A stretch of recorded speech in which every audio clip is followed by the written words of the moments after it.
بسم اللہ الرحمن الرحیم۔ سامعین محترم، حکایات و واقعات چینل پر آج ہم جس واقعے کا ذکر کرنے جا رہے ہیں، اس واقعے کو علی بن برہان الدین حلبی نے اپنی کتاب سیرت حلبیہ میں نقل فرمایا ہے۔ حضرت بلال رضی اللہ تعالی عنہ سے ایک دفعہ کسی نے پوچھا کہ آپ نے پہلی دفعہ حضور نبی کریم صلی اللہ علیہ وآلہ وسلم کو کیسے دیکھا؟ حضرت بلال رضی اللہ تعالیٰ عنہ فرماتے ہیں کہ میں مکے کے لوگوں کو بہت ہی کم جانتا تھا، کیونکہ غلام تھا اور عرب میں غلاموں سے انسانیت سوچ سلوک عام تھا، ان کی استطاعت سے بڑھ کر ان سے کام لیا جاتا تھا، تو مجھے کبھی اتنا وقت ہی نہیں ملتا تھا کہ باہر نکل کے لوگوں سے ملوں، لہٰذا مجھے حضور پاک صلی اللہ علیہ وآلہ وسلم یا اسلام یا اس طرح کی کسی چیز کا قطعی علم نہ تھا۔ ایک دفعہ کیا ہوا کہ مجھے سخت بخار نے آ لیا، سخت جاڑے کا موسم تھا اور انتہائی ٹھنڈ اور بخار نے مجھے کمزور کر کے رکھ دیا، لہٰذا میں لحاف اوڑھ کر لیٹ گیا۔ ادھر میرا مالک جو دیکھنے کے لیے آیا کہ کیا میں جو پیس رہا ہوں یا نہیں، وہ مجھے لحاف اوڑھ کے لیٹا دیکھ کر آگ بگولا ہو گیا۔ اس نے لحاف اتارا اور سزا کے طور پر میری قمیض بھی اتروا دی اور مجھے کھلے صحن میں دروازے کے پاس بٹھا دیا کہ یہاں بیٹھ کے جو پیسو۔ اب سردی، اوپر سے بخار اور اتنی مشقت والا کام، میں روتا جاتا تھا اور جو پیستا جاتا تھا۔ کچھ ہی دیر میں دروازے پہ دستک ہوئی، میں نے اندر آنے کی اجازت دی تو ایک نہایت متین اور پرنور چہرے والا شخص اندر داخل ہوا اور پوچھا کہ جوان کیوں روتے ہو؟ جواب میں میں نے کہا کہ جاؤ جاؤ اپنا کام کرو، تمہیں اس سے کیا، میں جس وجہ سے بھی رہوں، یہاں پوچھنے والے تو بہت ہیں لیکن مداوع کوئی نہیں کرتا۔ حضور صلی اللہ علیہ وآلہ وسلم نے جب یہ جملے سنے تو آقا علیہ السلام یہ سن کر چل پڑے۔ جب چل پڑے تو حضرت بلال رضی اللہ تعالیٰ عنہ نے کہا کہ بس، میں نہ کہتا تھا کہ پوچھتے تو سب ہیں لیکن مداوع کوئی نہیں کرتا۔ حضور صلی اللہ علیہ وآلہ وسلم یہ سن کر بھی چلتے رہے۔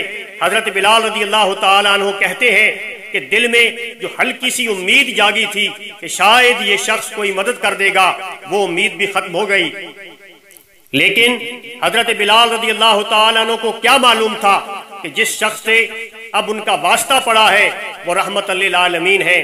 حضرت بلال رضی اللہ تعالیٰ عنہ کہتے ہیں کہ کچھ ہی دیر میں وہ شخص دوبارہ آ گیا۔ اس کے ایک ہاتھ میں گرم دودھ کا پیالہ اور دوسرے میں کھجوریں تھیں۔ اس نے وہ کھجوریں اور دودھ مجھے دیا اور کہا کھاؤ پیو اور جا کے سو جاؤ۔ میں نے کہا کہ یہ جو کون پیسے گا، نہ پیسے تو مالک صبح بہت مارے گا۔ اس نے کہا تم سو جاؤ، یہ پسے ہوئے تم صبح مجھ سے لے لینا۔ حضرت بلال رضی اللہ تعالیٰ عنہ سو گئے اور حضور صلی اللہ علیہ وآلہ وسلم نے ساری رات ایک اجنبی حبشی غلام کے لیے چکی پیسی۔ جب صبح ہوئی تو حضور صلی اللہ علیہ وآلہ وسلم پسے ہوئے جو حضرت بلال کو دے کر چلے گئے۔ دوسری رات پھر ایسا ہی ہوا، دودھ اور دوا حضرت بلال رضی اللہ تعالیٰ عنہ کو دی اور ساری رات چکی پیسی۔ ایسا 3 دن مسلسل کرتے رہے جب تک کہ حضرت بلال رضی اللہ تعالیٰ عنہ ٹھیک نہ ہو گئے۔ یہ تھا وہ تعارف جس کے بطن سے اس لافانی عشق نے جنم لیا کہ آج بھی حضرت بلال رضی اللہ تعالیٰ عنہ کو صحابی رسول کے طور پہ بعد میں جانا جاتا ہے اور عاشق مصطفیٰ صلی اللہ علیہ وآلہ وسلم کے طور پہ پہلے جانا جاتا ہے۔ حضور صلی اللہ علیہ وآلہ وسلم کی وصال کے بعد حضرت بلال رضی اللہ تعالیٰ عنہ مدینہ کی گلیوں میں یہ کہتے پھرتے کہ لوگوں، تم نے کہیں رسول خدا صلی اللہ علیہ وآلہ وسلم کو دیکھا ہے تو مجھے بھی بتا دو۔ پھر کہنے لگے کہ اب مدینے میں میرا رہنا دشوار ہو گیا ہے اور آپ شام کے شہر حلب کی طرف چلے گئے۔ تقریباً 6 ماہ بعد آپ نے خواب میں آقا علیہ السلام کو دیکھا۔ آقا علیہ السلام خواب میں حضرت بلال رضی اللہ تعالیٰ عنہ سے فرما رہے تھے، اے بلال، یہ کیا بے وفائی ہے؟ کیا تو نے ہمیں ملنا چھوڑ دیا ہے؟ کیا ہماری ملاقات کا وقت نہیں آیا؟ خواب سے بیدار ہوتے ہی اونٹنی پہ سوار ہو کر لبیک یا سیدی یا رسول اللہ کہتے ہوئے مدینہ منورہ کی طرف روانہ ہو گئے۔ جب مدینہ منورہ میں داخل ہوئے تو سب سے پہلے مسجد نبی میں پہنچ کر حضرت بلال رضی اللہ تعالیٰ عنہ کی نگاہوں نے عالم وارفتگی میں آپ صلی اللہ علیہ وآلہ وسلم کو ڈھونڈنا شروع کیا. کبھی مسجد میں تلاش کرتے, کبھی حجروں میں. جب کبھی کہیں نہ پایا تو آپ صلی اللہ علیہ وآلہ وسلم کی قبر انور پر سر رکھ کر رونا شروع کر دیا اور عرض کیا, یا رسول اللہ صلی اللہ علیہ وآلہ وسلم, آپ ہی نے تو فرمایا تھا کہ بلال آ کر مل جاؤ. غلام حلب سے چل کر بہلے ملاقات حاضر ہوا ہے, یہ کہا اور بے ہوش ہو کر مزار پرانوار کے پاس گر پڑے. کافی دیر بعد ہوش آیا. اتنے میں سارے مدینہ میں یہ خبر پھیل گئی کہ مؤذن رسول حضرت بلال رضی اللہ تعالیٰ عنہ تشریف لے آئے ہیں. مدینہ طیبہ کے بوڑھے, جوان, مرد, عورتیں اور بچے اکٹھے ہو کر عرض کرنے لگے کہ حضرت بلال ایک دفعہ وہ اذان سنا دو جو حضور علیہ الصلوۃ والسلام کے زمانے میں سناتے تھے.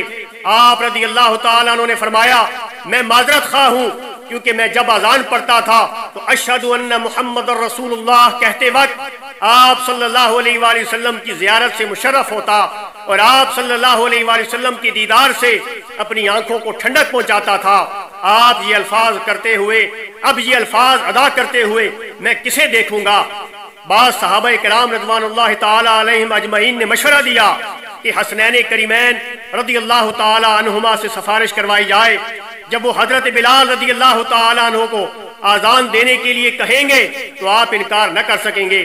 چنانچہ حضرت امام حسین رضی اللہ تعالی عنہ نے حضرت بلال رضی اللہ تعالی عنہ کا ہاتھ پکڑ کر فرمایا, اے بلال, ہم آج آپ سے وہی آذان سننا چاہتے ہیں جو آپ ہمارے نانا جان حضرت محمد مصطفیٰ صلی اللہ علیہ وآلہ وسلم کے دور میں اس مسجد میں سنایا کرتے تھے. اب حضرت بلال رضی اللہ تعالیٰ عنہ کو انکار کا یارانہ نہ تھا, لہٰذا اسی مقام پر کھڑے ہو کر آذان دی جہاں حضور علیہ الصلوۃ والسلام کی ظاہری حیات میں دیا کرتے تھے. بعد کی کیفیات کا حال کتب سیر میں یوں بیان ہوا ہے کہ جب آپ رضی اللہ تعالیٰ عنہ نے بآواز بلند اللہ اکبر اللہ اکبر کہا تو مدینہ منورہ گونج اٹھا. آپ جیسے جیسے آگے بڑھتے گئے جذبات میں گونج میں مزید اضافہ ہو گیا. جب اشہد ان محمد رسول اللہ کے کلمات پر پہنچے تو تمام لوگ حتیٰ کہ پردہ نشین خواتین بھی گھروں سے باہر نکل آئیں.